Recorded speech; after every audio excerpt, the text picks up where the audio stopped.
வணக்கம். என்னுடைய ஆர்கே முகில் யூடியூப் சேனலுக்கு வருக.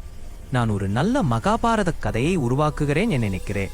நான் என்னால் முடிந்ததே செய்கிறேன். நீங்கள் இப்படி இருப்பீர்கள் என்று நம்புகிறேன். மகாபாரதத்தின் முக்கிய கதாபாத்திரங்கள் கிருஷ்ணர், பீஷ்மர், துரோணர், கர்ணன், குந்தி, துரியோதனன், அர்ஜுனன், பீமன், தர்மர், வியாசர், திருதராஷ்டிரர், காந்தாரி, சகுனி மற்றும் விதுரர். முக்கிய கதாபாத்திரங்கள் பாண்டவர்கள் தர்மர், பீமன், அர்ஜுனன், நகுலன், சகாதேவன்.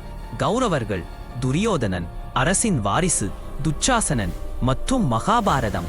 தர்மத்தின் குரல். ஆரம்பம். பண்டைய பாரத தேசத்தில் ஒரு குடும்பத்திற்குள் எழுந்த பகை வரலாற்றிய பெரிய போருக்கு வித்திட்டது. ஒரு பக்கம் பாண்டவர்கள், தெய்வ அருள் பெற்ற ஐவர். மறுபக்கம் கௌரவர்கள், பொறாமை தீயில் வெந்து கொண்டிருந்த 100 சகோதரர்கள். இளவரசன் துரியோதனன் தன் சகோதரர்களின் புகழை தாங்க முடியாமல் அவர்களை வாளால் அல்ல வஞ்சகத்தால் வீழ்த்த திட்டமிட்டான். திருப்பம் விதி சகுனியின் வடிவில் வந்தது.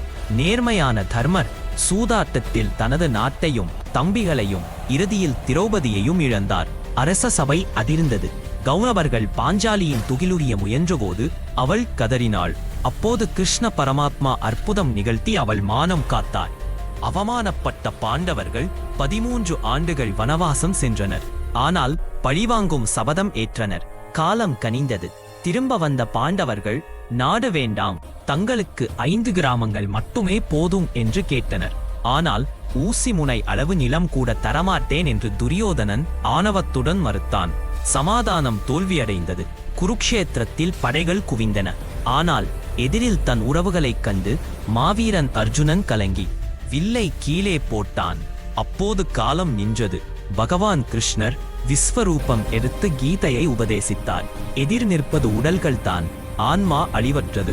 பலனை எதிர்பார்க்காதே, கடமை செய், தர்மத்திற்காக போர் செய் என்றார். யுத்தம் போர் சங்கு முழங்கியது. பூமி அதிர்ந்தது. 18 நாட்கள் குருக்ஷேத்திரம் இரத்தக்காடானது. பிதாமகர் பீஷ்மர் அம்பு படுக்கையில் வீழ்ந்தார். வீரமகன் அபிமன்யு சக்கரவியூகத்தில் தனியாளாய் போராடி மடிந்தான். கொடைவல்லல் கர்ணன் அர்ஜுனனின் கணைகளால் வீழ்ந்தான். இறுதியில் பீமன் துரியோதனனின் தொடையை உடைத்து போரை முடிவுக்கு கொண்டு வந்தான். முடிவு. பாண்டவர்கள் வென்றார்கள். ஆனால் போர்க்களத்தை பார்த்தபோது அது மகிழ்ச்சியை தரவில்லை.